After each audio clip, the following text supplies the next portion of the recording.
예, 안녕하세요. 사가와 코리아 로지스틱에서 대표이사를 맡고 있는 최철윤이라고 그러고요.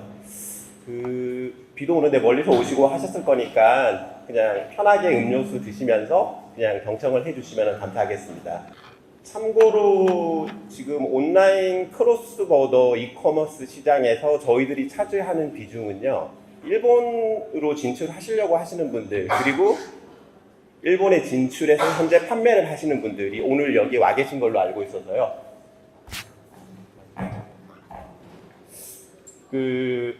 일본은 뭐 많이들 다녀보셨죠? 한국이랑은 틀려서 물류사가 뭐 그렇게 난립을 하고 있는 상황은 아니고, 이제 저희 사가와 그룹이랑 다니시다가 보면 많이 보이는 고양이, 다른 회사이기 때문에 제가 사명은 말씀은 안 드리겠습니다. 이게 택배 회사가 이렇게 두 군데밖에 없기 때문에, 특히 한국에서 지금 물건을 전자상거래를 통해서 물건을 보내시는 분들 대부분 셀러들의 물건을 거의 저희 사가와 그룹에서 라스트 마일을 90% 정도 담당을 하고 있으니까, 아무래도 여기 계신 분들이 물류 쪽으로 관심 혹은 물류 쪽으로 질문들이 있는 거에 대해서는, 대표이사지만은 아직 영업 필드에서 제가 뛰고 있기 때문에 최대한 여러분들의 입장에 맞춰서 설명을 드리도록 하겠습니다. 예, 간단하게 저희 사가와 그룹 소개를 해드리면은, 그룹 소개는 간단하게 마치도록 하겠습니다. 일본에 본사를 둔 택배 사업을 중심으로 하는 물류 회사고요. 보시면 알겠지만은 뭐 여타 물류사처럼 마찬가지로 아시아 쪽을 중심을 두면서 미국, 유럽 전 세계 38개국에 진출을 해서 현재 프레이트 포워딩 그리고 특송, 익스프레스 업무를 담당을 하고 있습니다.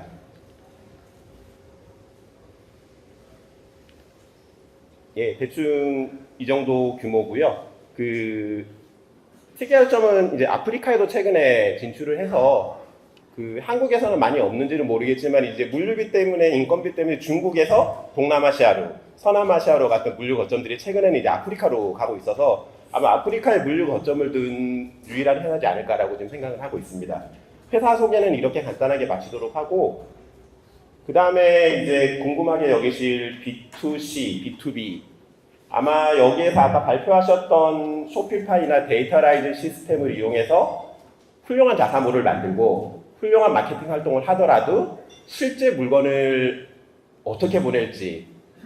아마 온라인 시장에서 유일하게 오프라인으로 움직이는 물류 쪽을 저희들은 담당을 하고 있고, 그리고 물건이 실제 도착을 했는지 안 했는지 그런 문의사항들이 상당히 많을 거로 알고 있기 때문에 저희들을 간략하게 설명을 드리도록 하겠습니다. 최근에 이제 우리 입장에서 보면은 미국이나 여타 국가에서 이제 직구로 물건을 수입을 하고, 여기 계신 분들은 이제 일본에 역직구로 이제 수출을 하시는 부분들인데, 한국에서 일본으로 이제 직배송하는 부분, 그리고 수입 통관 같은 건 어떻게 되는 건지. 말 그대로 B2C는 개인 소비 목적으로 주어진 면세 범위 안에서 물건을 수입을 하는 거고, 그러니까 일본의 소비자가 개인이 한국 기업에 직접 결제를 해서 개인이 사용할 목적으로 상품을 수입하는 거기 때문에, 주기적으로 많은 똑같은 제품을 계속 수입을 하시면은 세관에서 이거는 판매 목적으로 인정이 돼서 세금이 부과될 수도 있으니까, 어디까지나 개인이 사용할 목적으로, 특히 일본에서 요즘 많이 구매하는 한국 화장품 그리고 어페럴들을 이제 일본 소비자가 구입하는 물류 형태고요. B2B 같은 경우는 기업 간의 물류 거래이기 때문에 오늘은 여기 모이신 분들한테는 크게 해당이 되지 않는다고 판단을 해서 설명을 넘어가도록 하겠습니다. 개인 수입과 이제 B2B 상업 수입으로 나눠져 있는데요.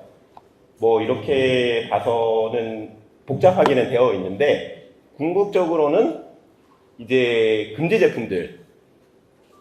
초등학생의 생각에도 금지되는 제품들, 즉 마약, 각성제, 총포류, 그리고 각종 저런 제품들을, 금지 제품들을 제외하면은 이런 방법으로 물건을 보낼 수가 있는데, 즉 되게 어렵게 보입니다만은 한국에서 지금 판매를 하고 계셔도 가장 중요한 게 택배일 거고, 택배에는 송장을 붙이셔야 될 거고, 송장을 붙이려고 하시려면 송장상에 필요한 정보들 똑같습니다. 보내는 사람,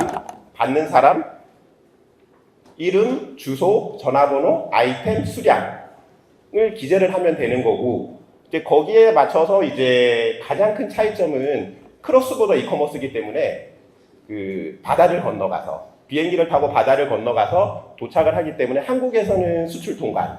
일본에서는 수입 통관이라는 절차가 이루어진다는 것뿐이지 실질적으로는 국내 택배 발송이랑 큰 차이는 없습니다. 간단하게 예를 들면은 오늘 월요일 날 만약에 저희 사가와 코리아로 물건을 갖다 주시면은 이제 검수 검품을 하고 화요일 오전 비행기로 일본으로 발송을 하게 되면은 아시겠지만은 뭐 나리타는 하네다 2시간 반이면 도착을 하니까 뭐 3시 정도에 도착을 해서 하기를 해서 늘 보내시는 물건 같은 경우는 저희들이 데이터 등록을 미리 해두기 때문에 세관상에서 검사가 걸린다든지 특별한 이유가 없으면 그날 당일날 통관이 다 바로 이루어져서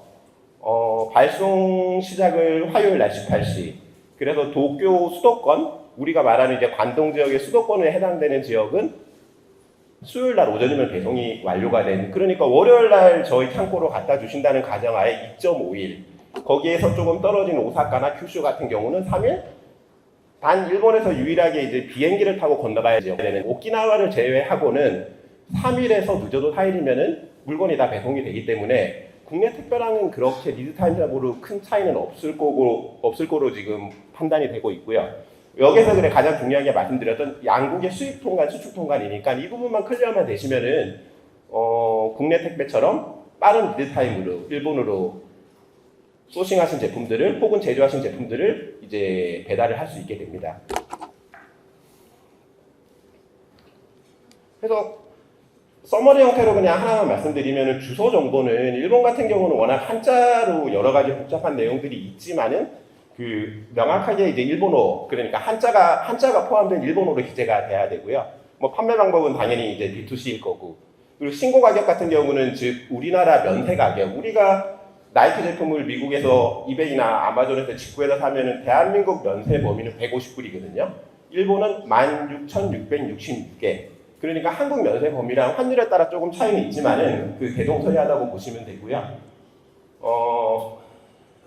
그 나머지는 아까 말씀드렸던 대로 송장에 기재되는 내용만 기재를 하셔서 보내시면 되기 때문에 그 여기에서 가장 포인트라고 하면은 주소, 그리고 받으시는 분 사람 이름을 일본어 혹은 한자로 기재를 해야 된다는 거고, 이 부분에 대해서는 혹시 끝나고 나서 질의응답 시간이 있는 걸로 알고 있으니까 나중에 편하게 물어보시면은 자세한 내용은 상세히 저희들이 설명을 해드리도록 하겠습니다. 일본에서 지금 최근에 수요가 많은 한국 제품들, 아까 앞에서 발표하신 쇼피파이나 데이터라이즈나 312T 분들도 여러 가지 훌륭하신 분석들을 해주셨는데, 관세청 작년에 통계를 보면은 시장이 아무래도 미국 시장이 제일 큽니다만은 인보이스 밸류는 미국, 일본, 여타 나라들인데 실제 발송 건수를 보면은 미국이 연간 100만 건이면 일본이 90만 건 정도? 쉽게 상상은 안 되시겠지만 그 정도로 지금 일본에서 한국 제품들을 많이 구매를 하시기 때문에 저희들만 해도 이제 사가와 택배에서 라스트 마일로 매일 그 이벤트나 이런 프로모션이 없었을 때도 하루에 10만 개 이상을 일본으로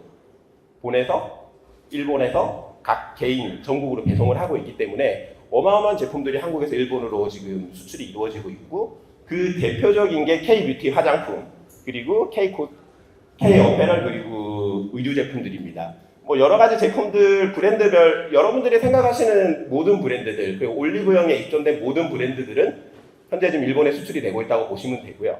그리고 제조를 하시는 제조사 수출도 물론 있지만은 리셀러들에 대한 수출도 한 40% 정도로 꽤 많은 비중을 차지하고 있으니까 리셀러 분들에게도 일본 시장은 꽤 메리트가 있는 시장인 것 같습니다. 하나 주의할 점은 화장품 같은 경우는 아까 모두 최초에 말씀드렸지만은 개인 수입은 개인이 사용할 목적으로 수입을 하는 거기 때문에 개수의 제한이 있어서 그냥 24개까지 한 개인이 하루에 주문을 할 수 있는 양이고요. 그러니까 오늘 4개, 24개, 오늘 24개 주문을 했는데 내일 또 24개 주문을 한다. 가능합니다. 대신 이제 모아서 하루에 뭐 40개, 50개씩 보내게 되면은 수입 범위를 초과를 하게 되고 면세 가격을 초과를 하기 때문에 이제 과세가 되는 거지 수입이 불가능한 건 아닙니다.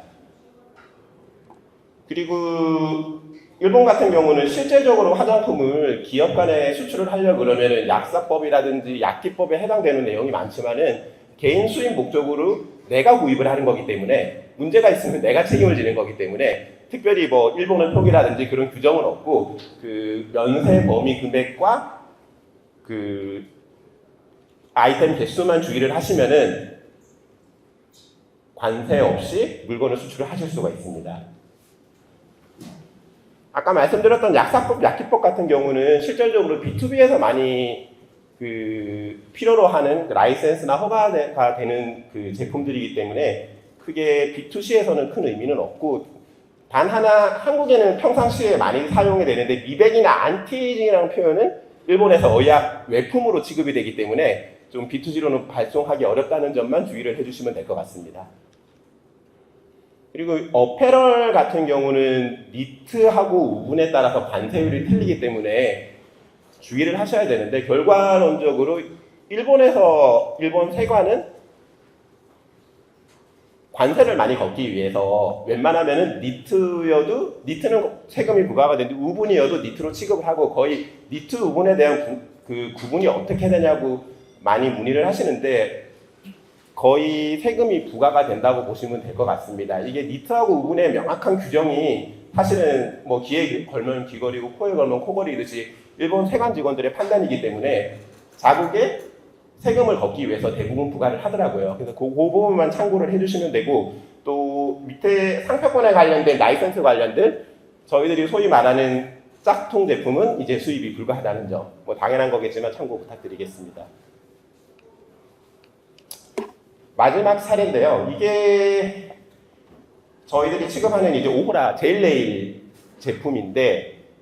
위에 보시면은 이제 스타트 C를 처음에 시작했을 때는 그 전자상거래 B2C로 이제 한국에서 제품을 직접 포장을 하고 비행기를 태워서 일본 소비자들한테 직접 보내고 아무래도 제일레일 제품이다 보니까 여름 성수기에는 한 달에 10만 개 정도씩 보내셨거든요. 근데 한 3년 정도 사업을 하시다가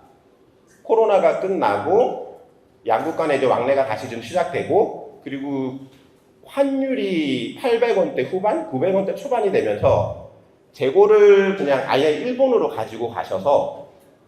부산에서 컨테이너로 뭐 대량으로 제일레일을 보내셔서 일본 창고에 보관을 하시다가 일본 창고에서 이제 주문 수집을 받아서 이제 택배로 보내는 물류 쪽으로 이제 전환을 하셨는데 저희도 사실은 시작하기 전에는 일본이 비쌀 거라고 생각을 했습니다. 근데 두 가지 말씀드렸지만 환율 부분이 있고 그리고 인건비 부분이 가장 큰 부분을 차지하는데 한국의 최근의 인건비를 보면은 그 일용직 근로자라 하더라도 1일 15만 원 정도인데 일본은 12,000엔 정도에서 인건비가 책정이 되기 때문에 인건비 절감되는 부분 그리고 환율적인 부분에 의해서 오라 구매팀장님한테 들었던 얘기입니다만은 25에서 30% 정도 물류비가 절감된 케이스도 있다고 하는데 이거 같은 경우는 모든 산업군에 해당되는 건 아닐 거고요. 오라 같은 경우는 제일레일이 뭐 박스에 포장을 해도 이 정도 크기밖에 안 되기 때문에 20피트 컨테이너에 실어서 보내면은 20피트 컨테이너가 길이가 6m니까 팔레트가 양쪽으로 5개, 5개, 10팔레트가 들어갈 거니까 아무래도 물류비 측면에서 많이 좀 절감이 됐을 거고 그리고 손익분기점의 판매도 한 달에 7만 개 이상 정도가 되게 되면은 아마 지금 오라 케이스처럼 이런 식으로 일본에 재고를 두고 일본에서 택배 발송하는 게 물류비가 절감이 되지 않을까라고 생각을 합니다. 그리고 오라 같은 경우는 일본에 그 먼저 B2C로 수출을 하다가 어느 정도 인지도를 쌓고 나서 법인 설립을 해서 프로모션을 거쳐서 판매를 지금 진행을 하고 계시기 때문에 아무래도 일본에 처음 진출하실 때부터 인지도를 쌓기 전에 법인을 설립을 하시는 것보다는 아까 Q&A 사항에 어떤 분도 질문이 있었는데 어느 정도 인지도를 쌓으시고 나서 일본에 법인을 설립을 해서 일본에서 이제 물류하는 것을 권장을 드리도록 하겠습니다. 뭐 준비 드렸던 발표 내용은 이게 여기서 이걸로 마감을 하고요. 그리고 나중에 Q&A 시간에 그 물류 현장에서는 뭐 여러 가지 일들이 많이 발생하고 실제 실패 케이스, 일본에 진출을 하셔서 사이트는 오픈했는데 아직 뭐 판매 활동까지 잘 안 이루어진다든지,